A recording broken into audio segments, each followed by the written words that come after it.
I suppose that these applauses could be better after my lecture.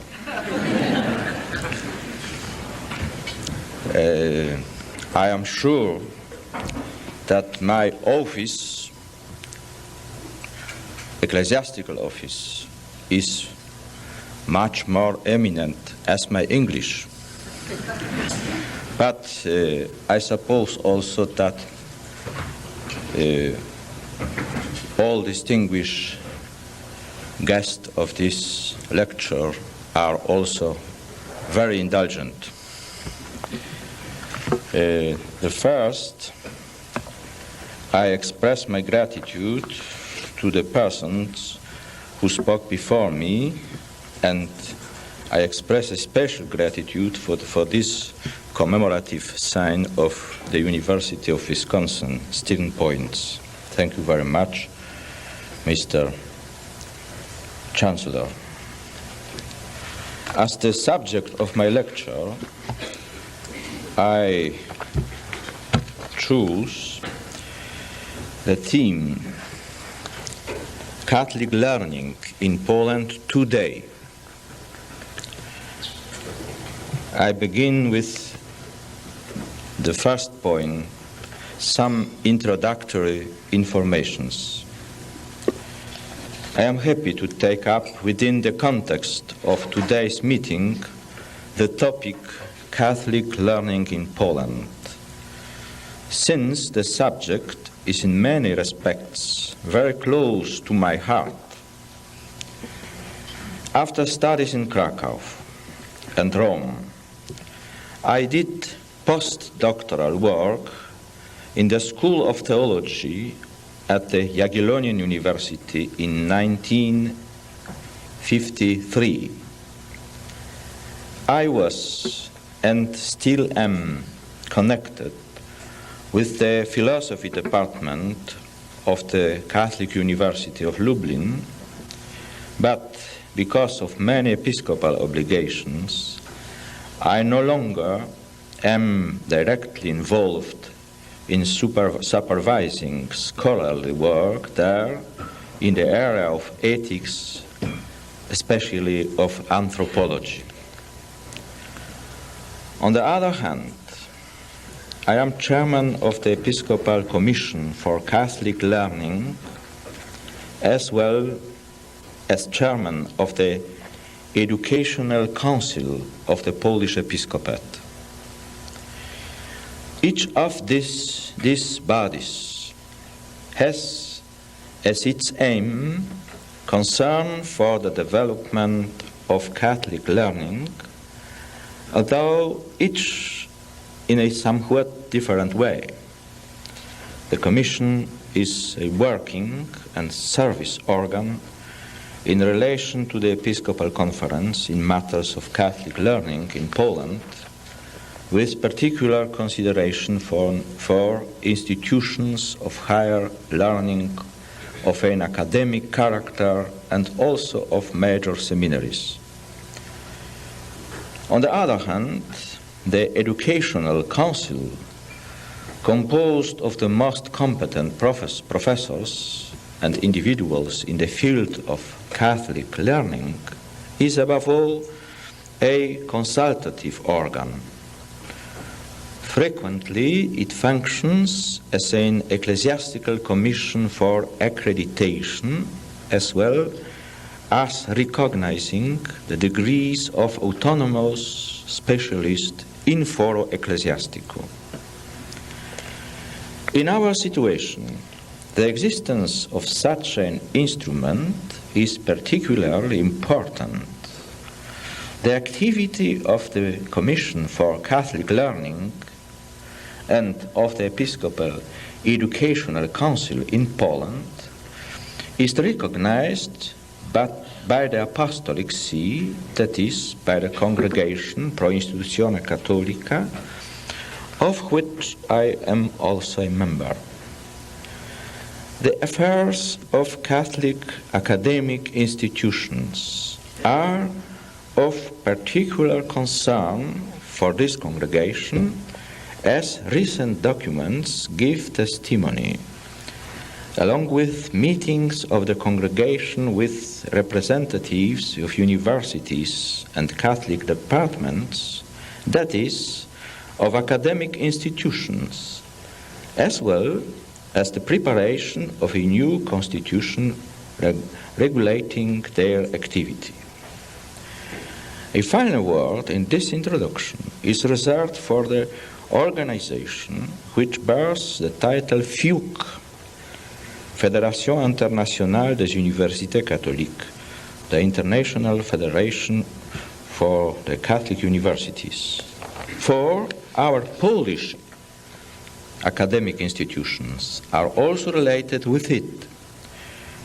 And several months ago, a meeting of the Presidium of FIUC was held in Lublin, as well as a separate meeting of the rectors of European Catholic institutions. So much for my introduction. Second point, a historical overview of institutions and structures of Catholic learning in Poland. I would like now to present some historical information which will at the same time lead us into the assets of contemporary Catholic learning in Poland, since it is a matter of institutions which serve it. A recently published multi-volumed work edited by Bishop Rechowicz, professor and former rector of the Catholic University of Lublin, under the title Historia Teologii w Polsce, the history of theology in Poland, points out all the facts and events in the field of Catholic learning in our country which preceded the founding of the first Polish university in Kraków, 1364, as well as the first school of theology at that university, 1397. The first work generally considered to have been written by a Pole is Chronica Polonorum of Blessed Wincenty Kadlubek, Bishop of Kraków, my predecessor. And later, I am the 76th. And later, a monk at the Cistercian Abbey in Jędrzejów died 1222. The founding of the Kraków University, and in turn the theology faculty, was undoubtedly a decisive factor for the further development of Catholic learning in Poland. And now, leaping over many centuries, I wish to state that the network of academic institutions which Poland and the Church in Poland possessed after gaining independence in 1918 was to a large extent inherited from the period of the pre-partitions of Poland in 18th century. It suffices to state that in addition to the oldest school of theology at the Jagiellonian University in Kraków, a theology department likewise existed at the Stefan Batory University in Wilno. Also at the John Casimir University in Lwów, as well as one at the University of Warsaw. The most important event, however, was the founding in Poland of the Catholic University of Lublin, and this precisely at the moment of the gaining of state independence in 1918. All these institutions have their own identity and history in the period between the First and Second World Wars. The theology department at the Jagiellonian University has a unique one. It contributed to the renewed foundation of Polish culture, Polish consciousness among the Polish priests from dioceses which were previously within the sphere of the three partitioning powers, Russia, Germany, and Austria. The period of the Second World War and the horrible occupation brought with it the closing of all institutions, all universities, all seminaries, the arrest of professors, their transfer to concentration camps, a bloody blow of several years' duration to the assets of the Polish clergy and of Polish theology, together with the entire nation and Polish culture. At the same time, the period of occupation brought with it a particular effort in the direction of ensuring the continuity of learning and of a university education in the form of underground studies. I myself was a student of the theology department at the underground Jagiellonian University during the occupation. Taking 2.5 years of such studies and working at the same time as industry worker. After the conclusion of the Second World War, the theology departments in Vilno and Lwów found themselves outside the boundaries of the Polish state. The theology departments of the Jagiellonian University in Kraków and the University of Warsaw began their activity immediately in 1945, and earlier than they, already in the fall of 1944, the Catholic University of Lublin.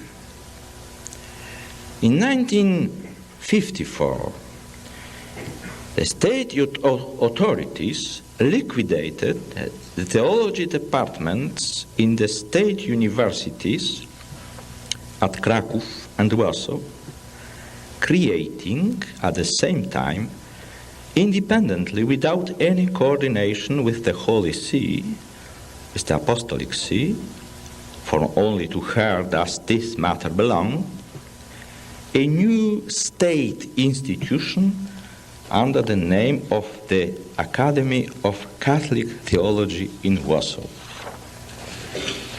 Because of these circumstances, this institution is without canonical foundation. But the Archbishop of Warsaw, it is Cardinal Wyszyński, received from the Apostolic See special power to canonically sanction degrees awarded by the Academy. The liquidation of the theology department in Kraków placed this large area in a difficult situation. It is the largest in Poland, and the highest number of students of theology is still in Kraków. In order to circumvent this difficult situation, the Apostolic See issued a decree on the strength of which the ancient Krakowian school of theology, founded already in 1397, thanks to the efforts of the Blessed Queen Jadwiga, exists hitherto in the ecclesiastical sense, and this is as the Papal Theology School, remaining exclusively under the authority of the Church. The question of the Krakowian department is a continually lively one for both the clergy and the Catholic Society of Krakow, as well as the entire episcopate, approach to the state authorities for the reparation of the wrong committed by the liquidation of the deserving School of Theology of the Jagiellonian University.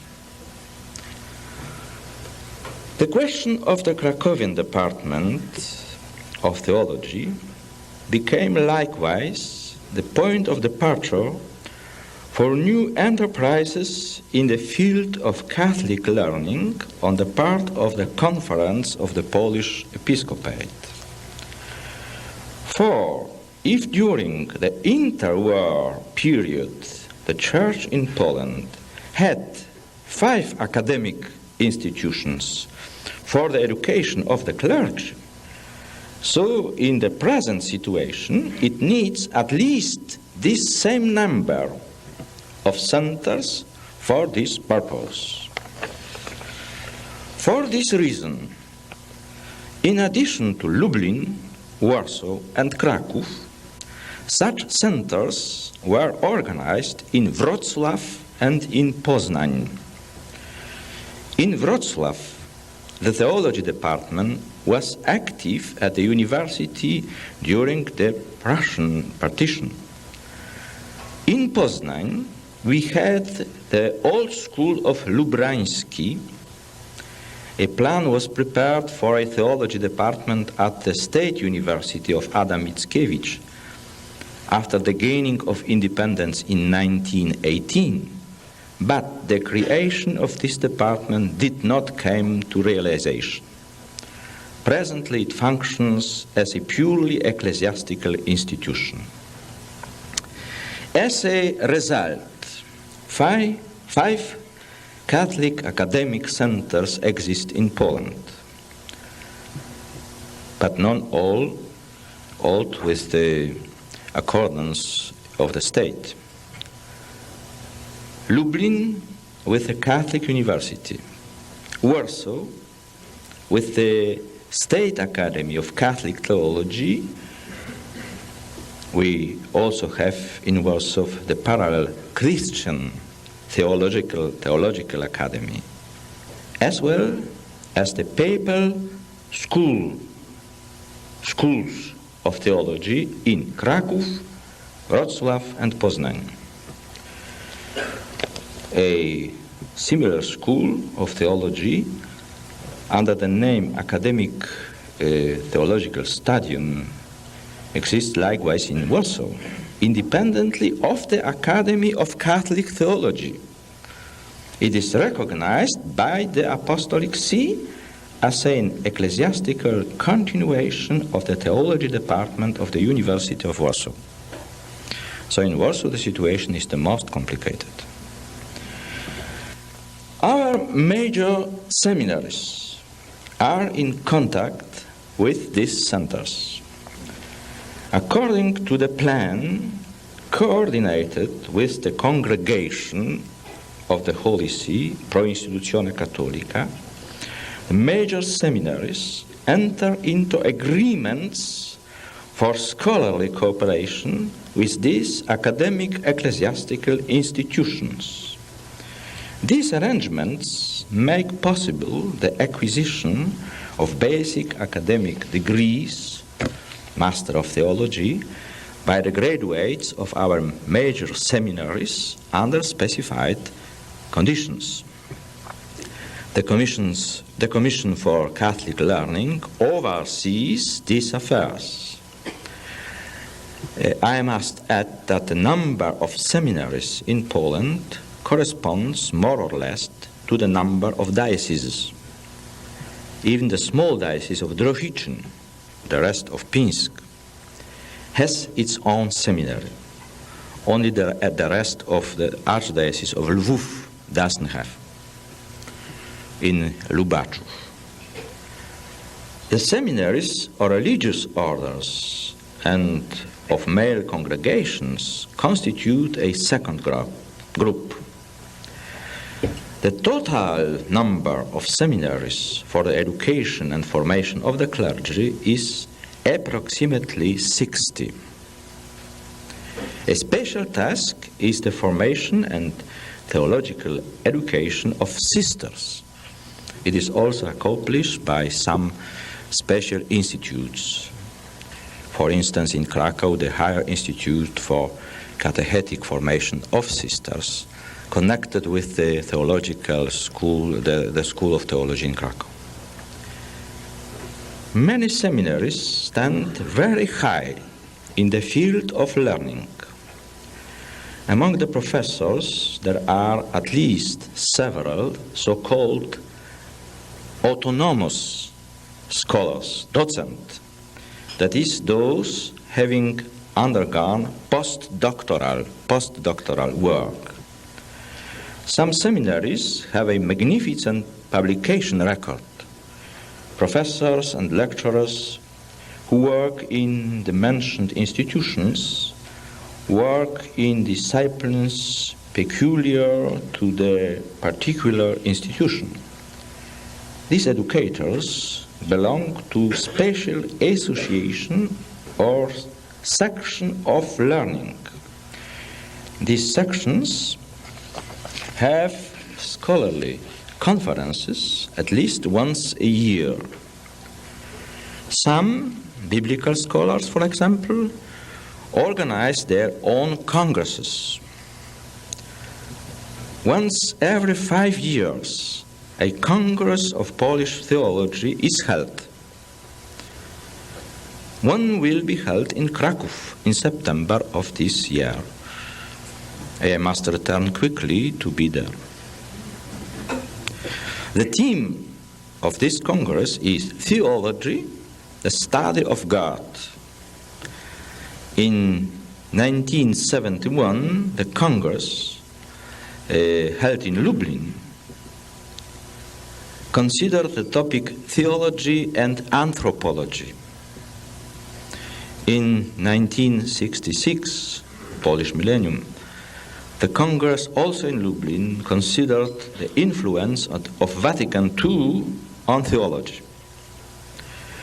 From a review of the activity of sections and the study of various publications, one can see a definite characteristic of contemporary Catholic learning in Poland. I will deal, for example, with 3 fields which are developing very intensively, perhaps more so than during the interwar period. These are history, philosophy, and biblical studies. When I speak of history as a field of Catholic learning, I have in mind primarily the history of the Church in Poland, which is at the same time a big chapter in the history of the Polish nation and of the Polish state. In this field, we have many works, research, projects, publications, and group initiatives, as for example, the Institute of the Historical Geography of the Church in Poland at the Catholic University of Lublin. We have monographs and works which represent syntheses. Our scholars also took part in last year's World Congress of Historians at San Francisco. This development of the interests and of the achievements of Catholic learning in the field of history has its basic justification in the fact that history is a need of a people when it finds itself living in difficult and critical periods. In such periods, Poles come to an understanding of their identity on the basis of their past. This is grounded in the specific national instinct, which does not allow for the approbation of a single falsification of own history, but which very resolutely seeks truth in this domain. This explains why a great need exists in the history of the Polish nation for the history of the Church. A distinct problem for historians became, in the last years, the question of the so-called regained territories, both western and northern, namely Wrocław, Szczecin, Gdańsk, and Warmia. I must note that the ecclesiastical structures on these lands are Polish in their origin. Suffice it to say that the bishopcy of Wrocław belonged to the metropolitan of Gniezno from 1000 to 1821. The second field, which takes on a particular meaning against the background of the contemporary worldwide situation, is philosophy. Marxism is the official philosophy of the present Polish government.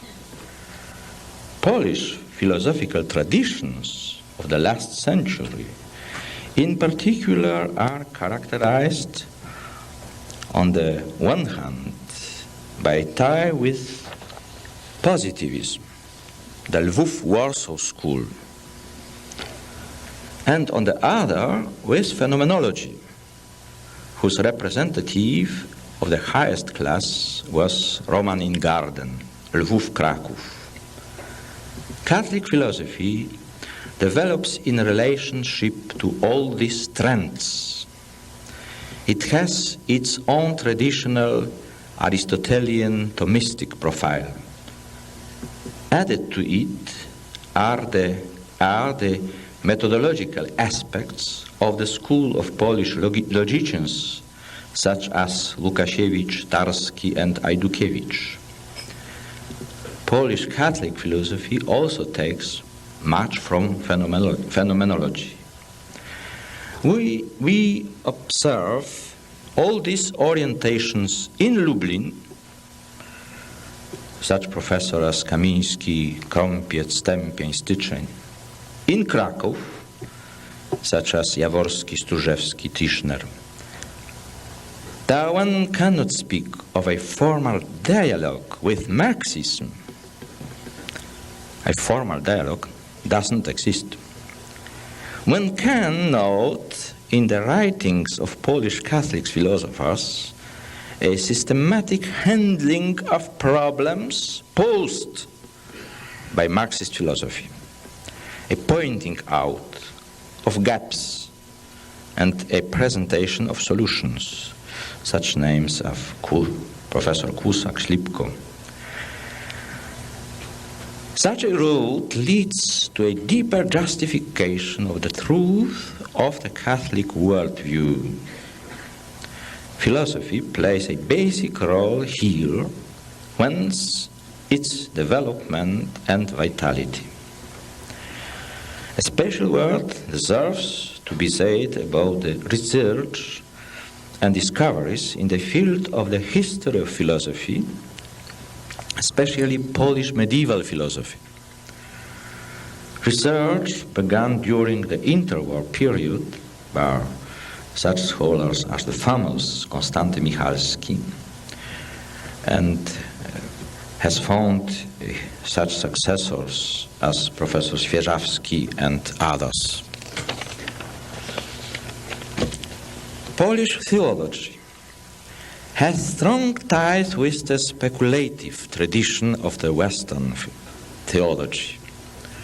For instance, Professor Różycki.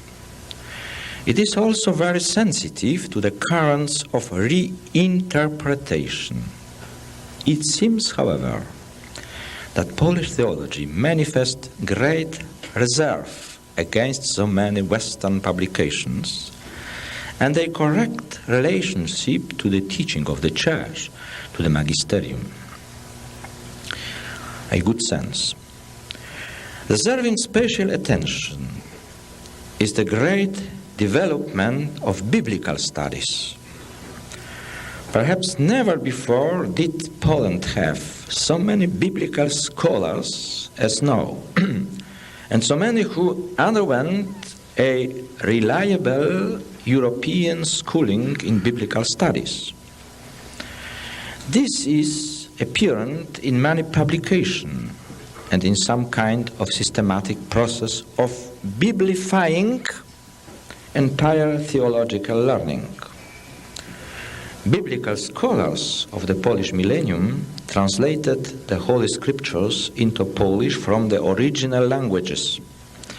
This is known as the Biblia Tyniecka, the Bible of Tyniec, Jankowski, Romaniuk, Kudasiewicz. The edition house of Palotinum in Poznań publishes introductions and commentaries to the individual books of the Bible. All that has been said about the state of contemporary Catholic learning in Poland in a way exhausts the topic. It is barely an attempt to point out certain, perhaps very characteristic features.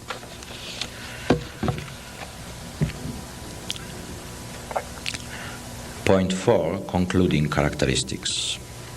A Catholic learning in Poland, as has been seen, is a reality, and in no way a remnant.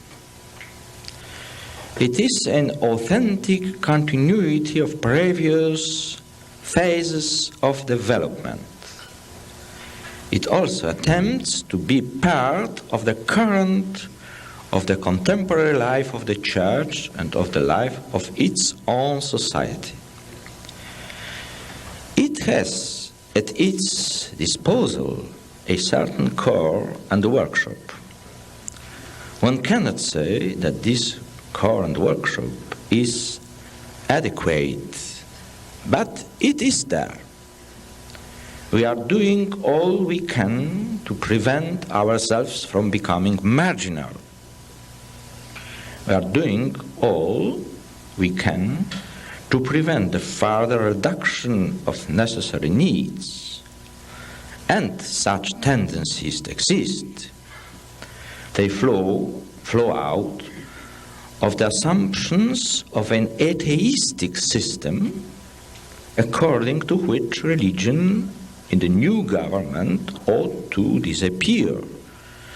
And if religion, then also theology and Catholic learning in general. The Church, from the nature of things, must oppose these tendencies. This explains the postulate of the 5 main academic centers mentioned before.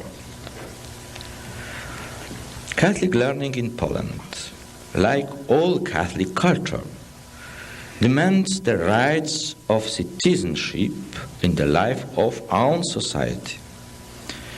It does not want to be some kind of a marginal phenomenon.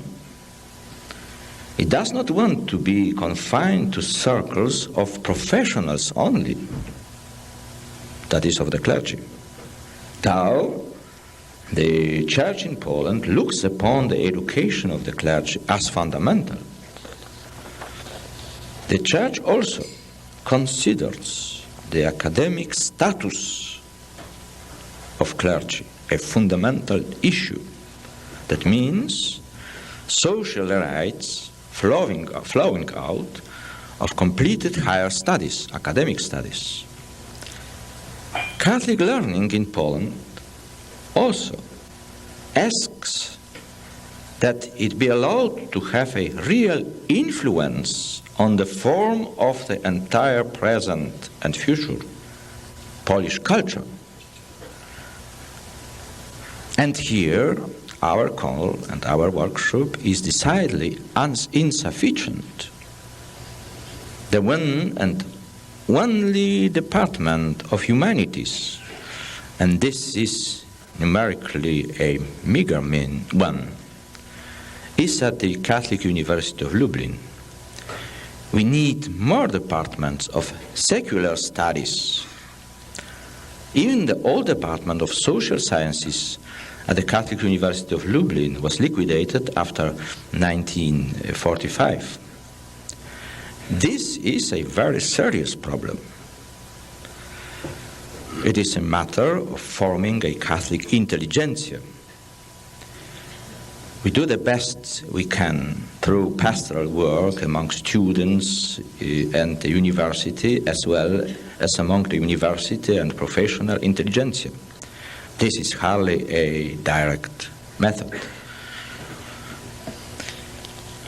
Another lack we feel in the field of Catholic learning in Poland is the insufficient opportunity to be known outside of Poland.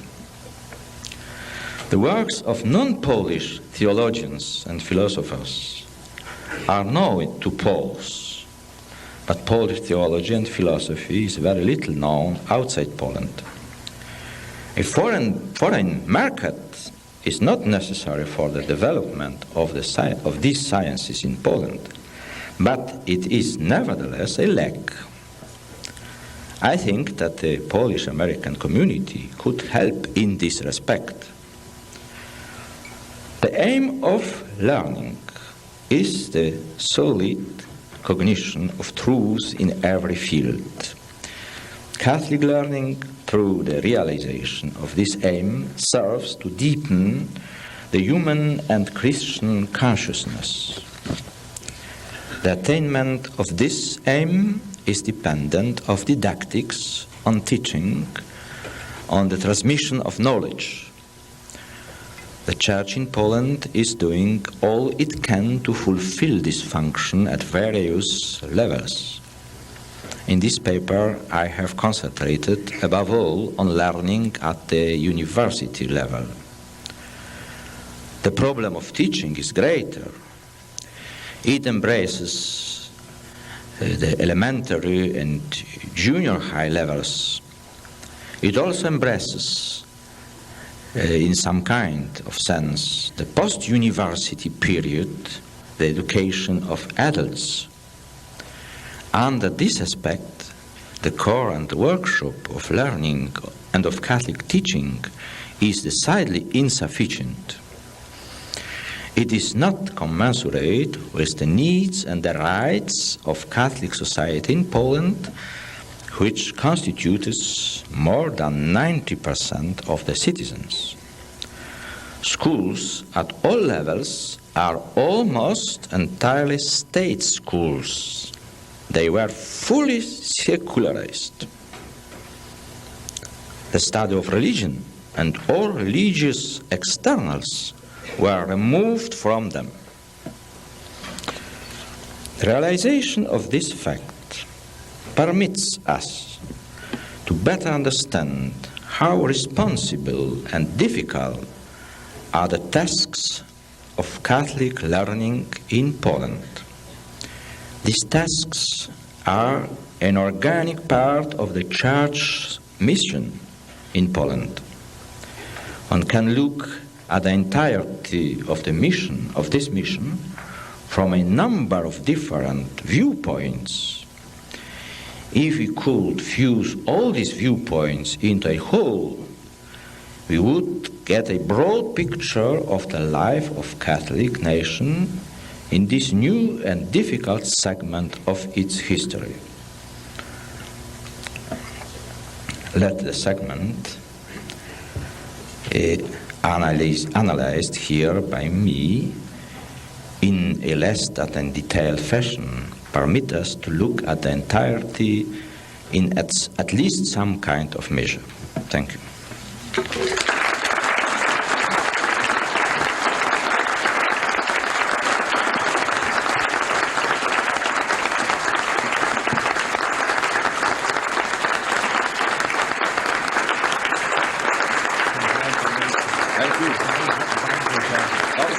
Thank you.